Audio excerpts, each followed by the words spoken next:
Hello everyone, welcome back to Gyan Bucket.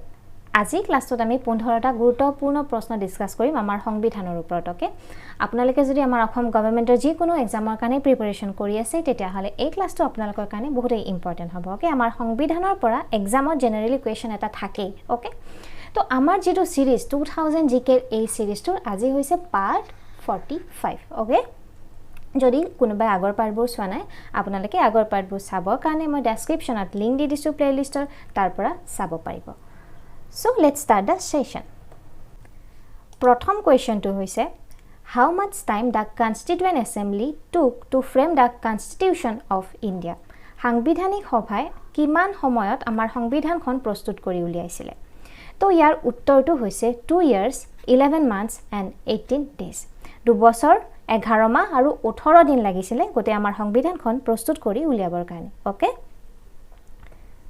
Next question. Who amongst the following was the chairman of drafting committee set up by the Constituent Assembly? সাংবিধানিক সভাই drafting কমিটিৰ গঠন কৰিছিলে okay তো তাৰ chairman কোন আছিল তো ড্ৰাফটিং কমিটি বুলি কলে আপোনালোকে মনত ৰাখিব ড্ৰাফটিং কমিটিৰ সেটআপ হৈছিল 29th August 1947 ওকে ড্ৰাফটিং কমিটিৰ কাম কি আছিল টু ড্ৰাফট দা কনস্টিটিউশন আমাৰ সংবিধানখন বনোৱা প্ৰস্তুত কৰা ষ্ট্ৰাকচাৰ বনোৱা ওকে আৰু এই কমিটিত টোটাল 7 মেম্বাৰস আছিল ৰাইট আৰু তাৰ চেয়াৰম্যান কোন আছিল doctor Ambedkar okay important question হয় মনত ৰাখিব next Which of the following countries have an unwritten constitution অলিখিত সংবিধান কোনখন দেশৰ আছে UK USA India নে পাকিস্তান তো ইয়াৰ উত্তৰ হ'ব UK ওকে UK ৰ অলিখিত সংবিধান আনৰিটেন কনস্টিটিউশন এই অলিখিত সংবিধান এমেন্ডমেন্ট কৰিবৰ কাৰণে খুবেই সহজ ওকে সেই প্ৰক্ৰিয়াটো ফ্লেক্সিবল হয় ৰাইট বাকি এইখিনি USA ইন্ডিয়া পাকিস্তানৰ লিখিত সংবিধান আছে okay next question The Constitution of India is option A flexible B rigid C very rigid আৰু D partly rigid and partly flexible তো ইয়াৰ উত্তৰটো হ'ব option number D that means আমাৰ সংবিধানখন হৈছে আংশিকভাৱে নমনীয় আৰু আংশিকভাৱে কঠোৰ ওকে কিছুমান প্ৰভিজন এমেন্ডমেন্ট কৰিবৰ কাৰণে সংশোধন কৰিবৰ কাৰণে প্ৰক্ৰিয়াটো কঠোৰ হয় ৰিজিড হয় ওকে টাফ হয় আৰু কিছুমান প্ৰভিজন এনেকুৱা আছে যাক অতি সহজতে ফ্লেক্সিবল নমনীয়ভাৱে সংশোধন কৰিব পাৰি ওকে তো আমাৰ সংবিধানৰ আৰ্টিকল নম্বৰ এটো মনত ৰাখিব 368 ওকে 368 এ আমাৰ পাৰ্লিয়ামেন্টক অধিকাৰ দিছে আমাৰ সংবিধানখন সংশোধন কৰাৰ কাৰণে okay article number 368 right next in Indian polity which of the following is supreme option বোৰ হৈছে দা পাৰ্লিয়ামেন্ট দা সুপ্ৰিম কোৰ্ট দা প্ৰেসিডেন্ট আৰু দা কনস্টিটিউশন তো ইয়াৰ উত্তৰটো হ'ব অপচন নম্বৰ ডি ওকে আমাৰ সংবিধানখনে হৈছে আমাৰ সুপ্ৰিম ল okay next who was the chairman of the Union Power Committee of Constituent Assembly of India সাংবিধানিক সভাৰ ইউনিয়ন পাৱাৰ কমিটিৰ চেয়াৰম্যান কোন আছিল অপচনবোৰ হৈছে Sardar Vallabhbhai Patel doctor B R Ambedkar Jawaharlal Nehru আৰু জেবি কৃপলানী তো ইয়াৰ উত্তৰটো হ'ব option number C okay Jawaharlal Nehru okay union power কমিটিৰ উপৰিও ইউনিয়ন কনস্টিটিউশন কমিটিৰো চেয়াৰম্যান আছিল জৱাহৰলাল নেহেৰু মনত ৰাখিব okay important question next The idea of including the directive principles of state policy in the Constitution of India has been borrowed from the Directive Principles of State Policy DPSP include কৰা যেটো idea আমাৰ সংবিধানত কোনখন দেশৰ পৰা বৰো কৰা হৈছিল অপচনবোৰ হৈছে সাউথ আফ্ৰিকা বি জাৰ্মানী সি আয়াৰলেণ্ড আৰু ডি USA তো ইয়াৰ উত্তৰটো হ'ব অপচন নম্বৰ সি ওকে আয়াৰলেণ্ডৰ পৰা বৰো কৰিছিল এই ডিপিএসপিৰ আইডিয়াটো ওকে তো সাউথ আফ্ৰিকাৰ পৰা বৰো কৰিছিল যেটো এমেন্ডমেন্ট আমাৰ সংবিধানত যেটো সংশোধন কৰিব পাৰি ওকে এমেন্ড কৰিব পাৰি সেই কথাটো সাউথ আফ্ৰিকাৰ পৰা বৰো কৰিছিল আৰু ইলেকশন অফ ৰাজ্যসভা মেম্বাৰস এই দুটা সাউথ আফ্ৰিকাৰ পৰা বৰো কৰিছিল ওকে দেন জাৰ্মানীৰ পৰা বৰো কৰিছিল suspension of fundamental rights during ইমাৰ্জেন্সিৰ সময়ত নেশনাল ইমাৰ্জেন্সিৰ সময়ত আমাৰ যিখিনি ফান্ডামেন্টাল ৰাইটস আছে সেইখিনি সাসপেন্ড কৰিব পাৰি হেতু জাৰ্মানীৰ পৰা বৰো কৰিছিল ওকে Article number 20 and 21 কেতিয়াও সাসপেন্ড কৰিব নোৱাৰি তাৰ বাহিৰে যিখিনি আৰ্টিকেলস আছে আটাইবোৰ সাসপেন্ড কৰিব পাৰি ডিউৰিং ন্যাশনাল ইমাৰ্জেন্সি ওকে মনত ৰাখিব এই দুটা 20 and 21 can not be suspended okay then USA ৰ পৰা লোৱা হৈছিল fundamental right okay very important এই আটাইবোৰ আপোনালোকে মনত ৰাখিব okay next Which article of Indian Constitution provides for the institution of Panchayat Raj? Panchayat Rajৰ কথা কোনটো আৰ্টিকেলত আছে? আৰ্টিকেল নাম্বাৰ 36, 40, 50 নে 29? ইয়াৰ উত্তৰটো হ'ব article number 40. Okay, article number 40 আছে পঞ্চায়ত ৰাজৰ কথা. ওকে, আৰ্টিকেল নাম্বাৰ 40 আছে ডিপিএছপিৰ ভিতৰত, ডাইৰেক্টিভ প্ৰিন্সিপল অফ ষ্টেট পলিচিৰ আণ্ডাৰত আছে. ওকে, আৰ্টিকেল নাম্বাৰ 36ত আছে ডিপিএছপিৰ definition, right?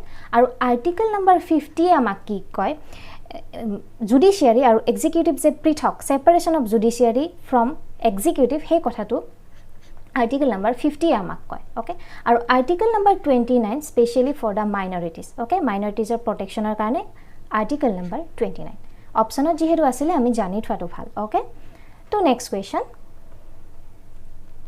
With what subject to the article 5 to 11 of the constitution of India deal? Article number 5ৰ পৰা 11লৈকে আমাৰ সংবিধানৰ কোনটো ছাবজেক্টক ডিল কৰে? Fundamental rights, union and its territory, citizenship নে ফাণ্ডামেণ্টেল ডিউটিজ? তো ইয়াৰ উত্তৰটো হ'ব চিটিজেনশ্বিপ. ওকে, নাগৰিকত্ব. আৰ্টিকেল নাম্বাৰ 5ৰ পৰা 11লৈকে আছে কি? নাগৰিকত্ব. Okay, next, which of the following is not included as a fundamental right? মৌলিক অধিকাৰ হিচাপে তলৰ কোনটো অন্তৰ্ভুক্ত নহয়? Option number A, right to equality before the law. Yes, এইটো ফাণ্ডামেণ্টেল ৰাইট হয়. ইকুৱেলিটি বিফৰ ল, আইনৰ আগত সকলো সমান. Okay, option number B, right to freedom of speech, এইটোও ফাণ্ডামেণ্টেল ৰাইট হয়. Okay, freedom of speech. Okay, then option number C, right to equal wages for equal works. No, এইটো fundamental right নহয়, এইটো আহিব ডিপিএছপিৰ আণ্ডাৰত. ওকে, অপশ্যন নম্বৰ ডিটো চাইছোঁ, right to constitutional remedies. য়েছ, এইটো ফাণ্ডামেণ্টেল ৰাইট হয়. তো এনচাৰ কি হ'ব আমাৰ? Option number C, right? Next, who considered the right to constitutional remedies as heart and soul of the Indian Constitution? Right to constitutional remedies আমাৰ ভাৰতীয় সংবিধানৰ heart and soul বুলি কোনে কৈছিলে? অপশ্যনবোৰ হৈছে জৱাহৰলাল নেহেৰু, মহাত্মা গান্ধী, ডক্টৰ আম্বেদকাৰ আৰু ডক্টৰ ৰাজেন্দ্ৰ প্ৰসাদ. তো ইয়াৰ উত্তৰটো হৈছে option number C. Okay, B R আম্বেদকাৰে কৈছিলে. ভেৰি ভেৰি ইম্পৰ্টেণ্ট কুৱেশ্যন, মনত ৰাখিব. Okay, very important question. Next, separation of the judiciary from the executive has been provided in which of the following parts of the Indian Constitution? Judiciary, ন্যায়পালিকা, executive, কাৰ্যপালিকাতকৈ যে পৃথক, সেইটো কথা কোনটো পাৰ্টত আছে আমাৰ সংবিধানৰ? এই কুৱেশ্যনটোৰ এনচাৰ মই আপোনালোকক অকণমান আগতে দিছিলোঁৱেই, ৰাইট? তো অপশ্যনবোৰ চাওক, preamble, fundamental rights, directive principles of state policy আৰু ফাণ্ডামেণ্টেল ডিউটিজ. ইয়াৰ উত্তৰটো হৈছে option number C, DPSP. Okay, DPSP, directive principle of state পলিচিত দিয়া আছে জুডিচিয়াৰী যে এক্সিকিউটিভতকৈ পৃথক. Okay, article number 50. ওকে, মনত ৰাখিব, আৰ্টিকেল নাম্বাৰ 50 ইম্পৰ্টেণ্ট হয়. ওকে, নেক্সট, হাউ মেনি ফাণ্ডামেণ্টেল ডিউটিজ আৰ দিয়াৰ ইন দ্য ইণ্ডিয়ান কনষ্টিটিউশ্যন? আমাৰ সংবিধানত ফাণ্ডামেণ্টেল ডিউটি কিমানটা আছে? তো ফাণ্ডামেণ্টেল ডিউটি বুলি কোৱাৰ লগে লগে আপোনালোকে কিছুমান কথা মনত ৰাখিব. ফাণ্ডামেণ্টেল ডিউটি এডপ্ট কৰা হৈছিলে USSR, ৰাছিয়াৰ পৰা. ওকে, আৰু ফাণ্ডামেণ্টেল ডিউটি যিখন কমিটিৰ ৰিকমেণ্ডেশ্যনত গঠন হৈ ইনক্লুড কৰা হৈছিলে, সেই কমিটিখন আছিলে স্বৰণ সিং কমিটি. ওকে, মনত ৰাখিব, Swaran Singh committee. Fundamental duty include কৰা আছে আমাৰ সংবিধানৰ part number 4A. Okay, article number 51A, right? Initially fundamental duty আছিলে আমাৰ 10টা. ওকে, ইনিচিয়েলি 10টা আছিলে. দেন আৰু এটা এড কৰা হৈছিলে কেতিয়া? যেতিয়া 86th এমেণ্ডমেণ্ট হৈছিলে ইন দ্য ইয়াৰ 2002. ওকে, তো এতিয়া বৰ্তমান আমাৰ ফাণ্ডামেণ্টেল ডিউটি হৈছে 11টা. তো অপশ্যন বি হ'ব correct answer. Okay, option number B will be the correct answer. আমাৰ বৰ্তমান ফাণ্ডামেণ্টেল ডিউটি 11টা, ৰাইট?